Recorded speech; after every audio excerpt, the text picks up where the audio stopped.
Dad married a new woman, neglected me, spoiled his new family, and made me feel like a guest in his own house, causing me to resent him. When I was younger I had a very good relationship with my dad. My parents divorced when I was an infant, but I spent weekdays with my mom and weekends with my dad. My dad and I were like best friends, and we had a simple routine every weekend where we'd get 5 Redbox movies to finish during the weekend. We'd go fishing, we'd play soccer, and we'd bike to this little secret playground near the zoo. Something else I was used to was my dad always having new girlfriends that never lasted more than 2 weeks. The only one who lasted longer, a woman I really liked who lasted 2 years, left my dad when I was 10. But my relationship with my dad was the same as ever until I was 12 and my dad met his now wife. This woman has 2 kids, one older and one younger than me. They moved into my dad's apartment after only 2 weeks. My room was already small, but my tiny mattress and 3 small plastic drawers were shoved into the corner of the room to make space for the daughter's bunk bed and dresser. Before I knew it, they started putting my bed in a closet until I came to visit and often would forget to take it out at all. When my dad moved into a bigger house, the older sister got her own room while I had to share one with the younger sister every weekend. The 3 small drawers I had were soon just 1 drawer because the little sister wanted the other 2 for her toys. Slowly, I started visiting my dad less and less. Then everything went especially wrong when my dad got his girlfriend pregnant after 1 year. They got married and I didn't know that for a whole month because he didn't even tell me. I also didn't know my baby half-sister was born until weeks after she came home from the hospital. To make his new family happy, he started spoiling them and stopped paying child support for me and my mom. His wife is a jobless gold digger, who only cooks and cleans and shops. Her older daughter is having her college paid for by my dad, and the younger daughter is the definition of a 10-year-old Sephora kid. As for my half-sister, she is still a toddler but is clearly spoiled and hates the word no. The routine I used to have with my dad is now dead. As for my stepdad, he's been with my mom since I was 5. Apparently, though I don't remember it, I once called him dad and because of that my dad told me I shouldn't love the man like a dad because he's not really my father. Apparently, that's why I started acting like I hated my stepdad. I never knew why I felt that way about him since he'd never been anything but good to me, and in the last few years I've felt much closer to him. He feels like the dad that my birth father should try to be. Over time, my dad has started to treat me differently. He rants to me about his political beliefs and conspiracy theories about aliens and stuff. He also brags about his new business and his new family, and if I ever try to share anything with him he gets annoyed and shuts me up before continuing with his stories. It's like now he sees me as a buddy rather than his freaking daughter.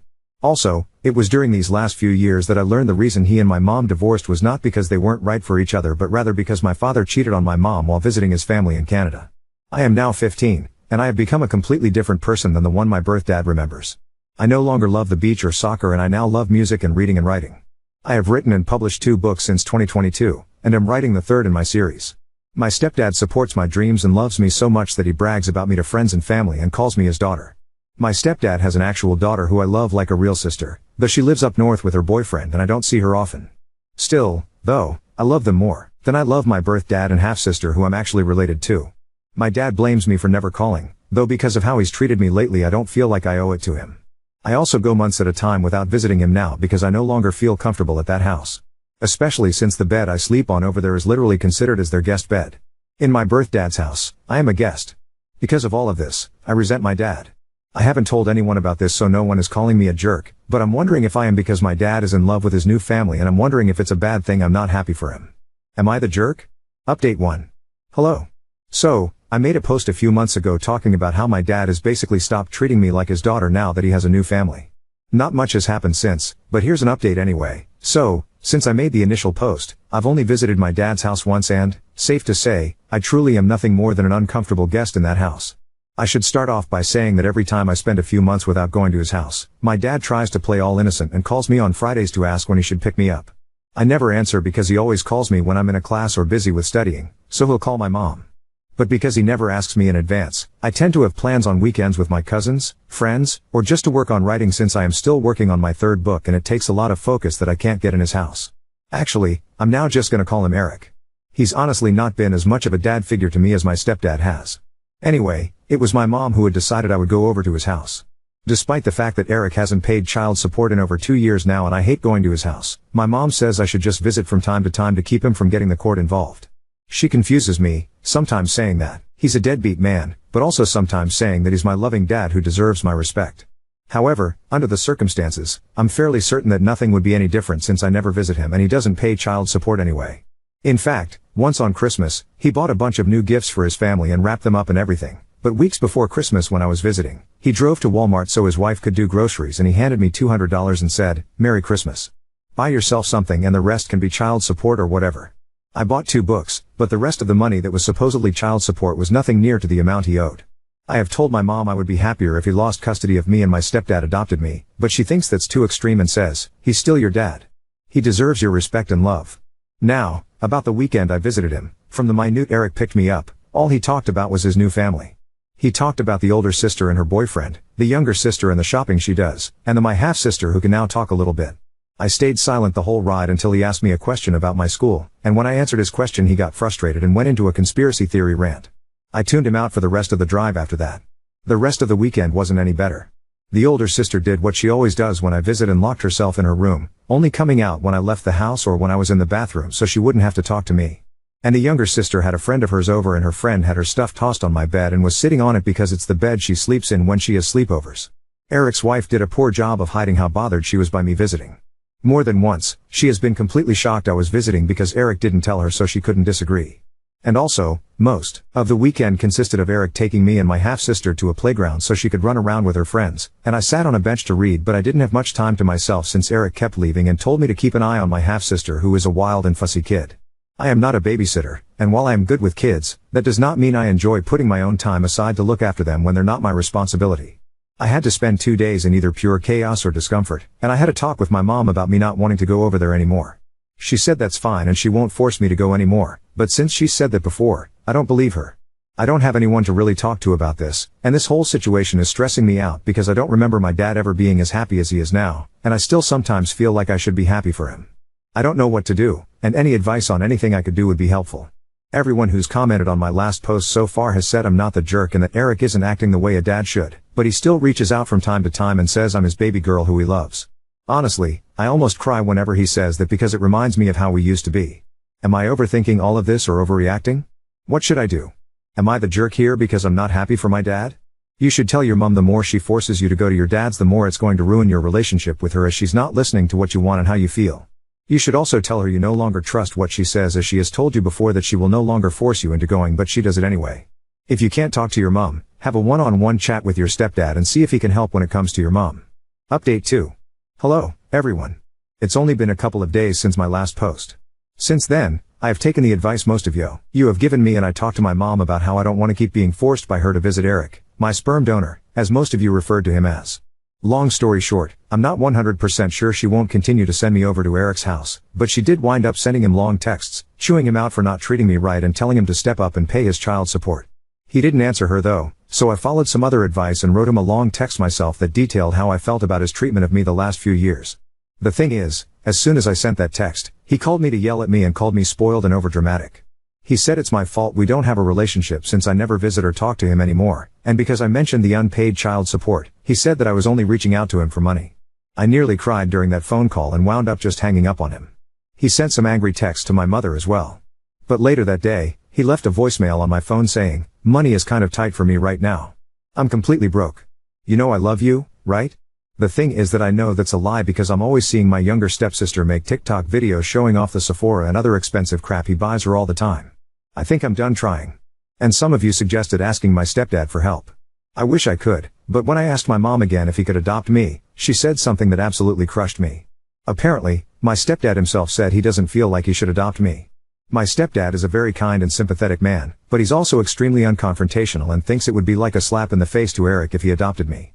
Also, because I noticed some confusion about this in the comments on my last update, the reason my parents divorced was because he cheated, but it wasn't with his current wife. My parents split up when I was still basically an infant, and Eric lived in Canada where he jumped from girlfriend to girlfriend there before he moved down here and continued to jump from girlfriend to girlfriend. When I was 12, he met and knocked up his wife, Alejandra, and married her without telling me till a month after their courthouse wedding. Also, some of you asked how old I am. I am 15. It feels ridiculous that I have this stress on me at my age, and I can't really talk to anyone about it. I can't talk to my stepdad because he's always working and I'm only ever with him when my mom is there too, and I don't like talking to her because she always tells me that I'm too young to really feel how I feel. The last time I tried to discuss my mental health with my mom, I asked her if I could start going to therapy and she said that therapists are dumb and that I can just talk to her or pray to God if anything is wrong. I'm not super religious, and talking to her about anything serious makes me deeply uncomfortable. It's not that I don't love her, since she is my mom after all, but she's pretty intense and intimidating. My dad has not reached out to me again since his voicemail. Frankly, I don't want to even think about him for a long while now. If he suddenly realizes how badly he screwed up with me and apologizes, then maybe I'll try to rebuild our relationship. As for my stepdad, he may not want to adopt me, but he still calls me his daughter, never just his stepdaughter, and I truly feel loved by him. I love his parents like they're my own grandparents, and his whole family is so warm and loving. I might make another update if anything else happens, but for now I'm just going to focus on school and my books. Maybe now that I understand that Eric really doesn't care that much about me anymore, I can finally focus on finishing my third book. I dedicated my first book to him, and I honestly don't regret it. I dedicated that book to the dad he used to be. It's not like he'll ever read that book since he doesn't think it's smart that I want to be a writer, but I don't care. I'm done. Thank you to everyone who gave me advice and told me I wasn't the jerk. Update 3. There were a lot of people asking similar questions, and it was all a bit overwhelming, so I didn't respond to any of them directly, but I will answer those questions here before I get on to the actual reason for this update. So, a lot of you were saying that I should talk to a school counselor or something. The thing is that I do virtual homeschool, and my mom works from home a lot, so I'm honestly just a bit too scared to try that. Plus, even if I did talk to my counselor without my mom being around to hear, I really don't trust any adults to keep these kinds of things to themselves. I know that sounds a bit dumb and paranoid, but it's really just how my brain thinks. A lot of you also said that I should bring up the therapy thing with my mom again, but I know for a fact that won't work.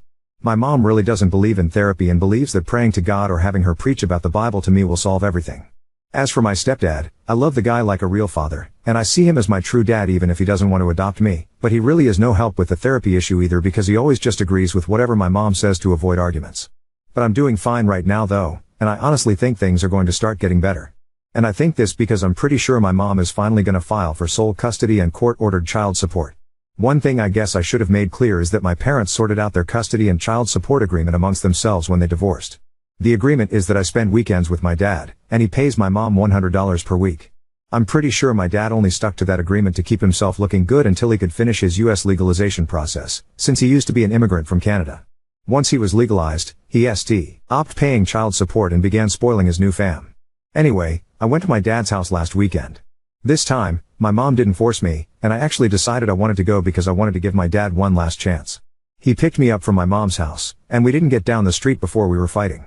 I was excitedly telling him about a business idea I had where I can make book boxes and sell books with DIY necklaces and hand-painted bookmarks that match book covers, and he was telling me my idea was stupid and unprofitable and a waste of money and time. It was an hour-long drive to his house, and he was getting political or angry over every little thing I said. When I told him I was thinking about applying to colleges like Harvard or University of Chicago in the future, he began to yell about all the dangerous Cuban and Mexican immigrants in Chicago and began saying that Harvard is a waste of time since it's just as good as any other college, but rich people go there, which is why it's so famous. I wound up yelling at him that he can't act so high and mighty over non-white immigrants because he was also an immigrant not too long ago. Also, I never understand why it is my dad is always so racist about Hispanic people when my mom and his current wife are both Latinas. He went on one rant after another, and I was so sick of it that instead of staying quiet like always, I actually argued back. Because of that, my dad spent the whole weekend complaining about my bad attitude. I told my mom about all of this. I think the final nail in the coffin that finally pushed her to want sole custody was when I told her about a rant my dad went on about the difference between men and women. I wound up memorizing and writing down everything he said and texted it to my mom. I asked her not to talk to him about it, but she was pissed at him.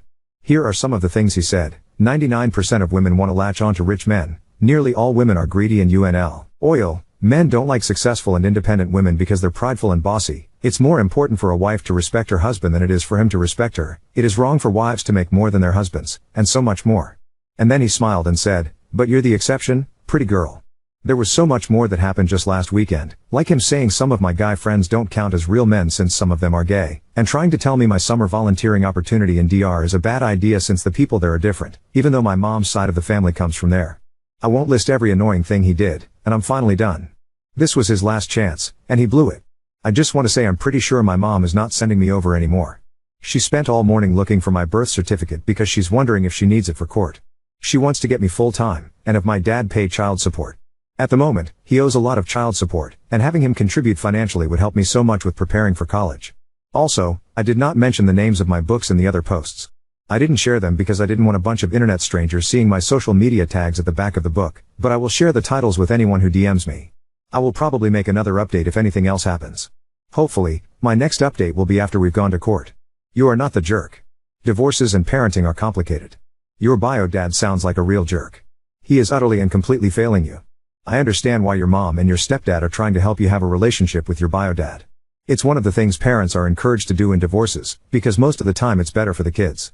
And if your parents had a court order that gave your bio dad visitation on the weekends, then she could be in trouble if you didn't. Go to your dad's. For your stepdad, he can't adopt you unless your bio dad's parental rights are terminated by a court. And if bio dad fights it, it would be a mess. SD's reluctance to pursue the kind of court battle while you are still legally a minor actually makes sense and, I would strongly bet, has nothing to do with his feelings for you. He shows his love for you and your place in his heart every day. You don't need him to adopt you for him to be your father. He already is. Please don't let his concerns about the legal mess trying to adopt you would be make you think he loves you any less.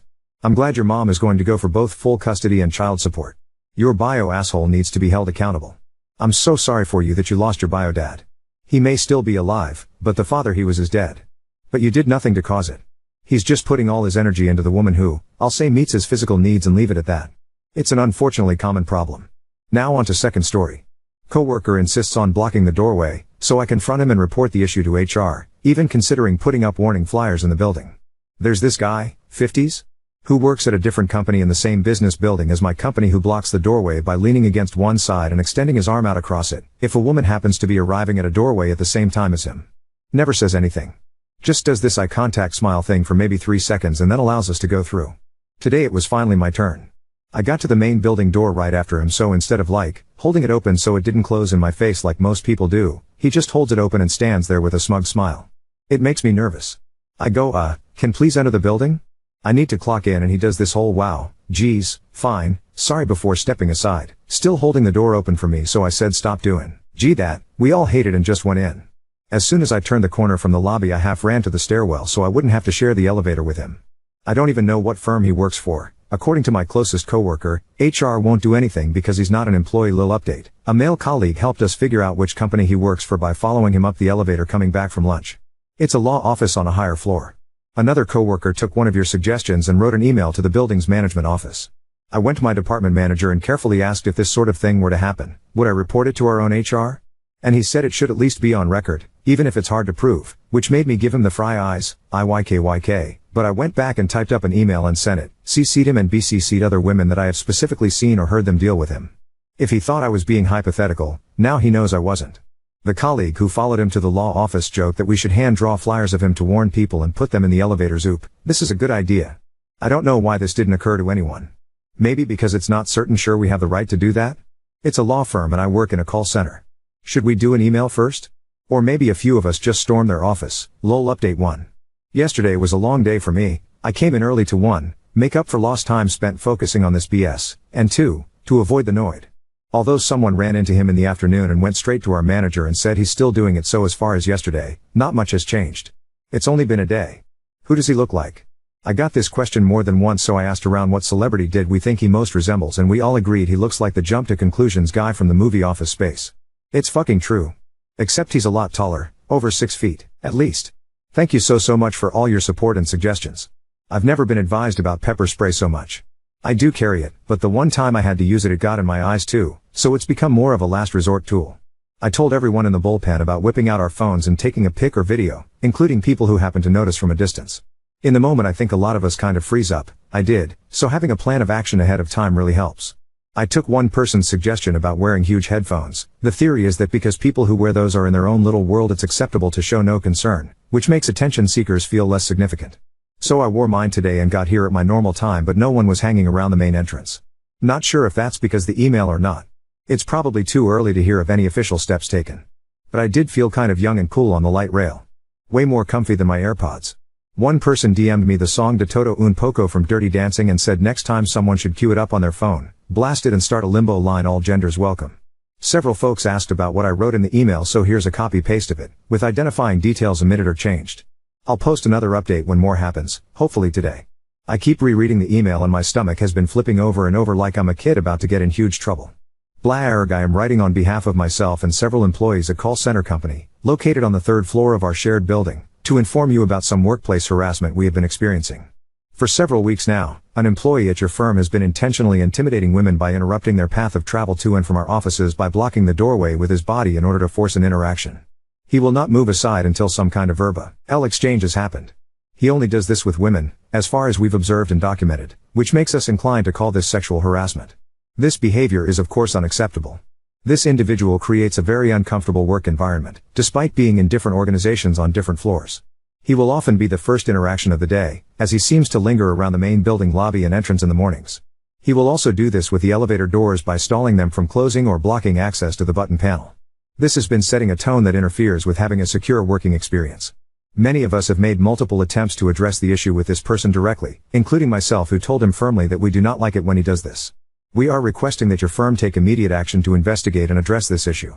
This has already been discussed with our department manager and HR department, and they're looking forward to hearing from yours. I have CC'd them on this email, as well as the Blah Blah Plaza building manager. It is fair to assume that with 6 different organizations sharing the same building, our employees are not the only ones experiencing this. Please inform us when call center company can expect to see the results of your investigation and what measures will be taken to ensure that this type of behavior does not happen again in the future.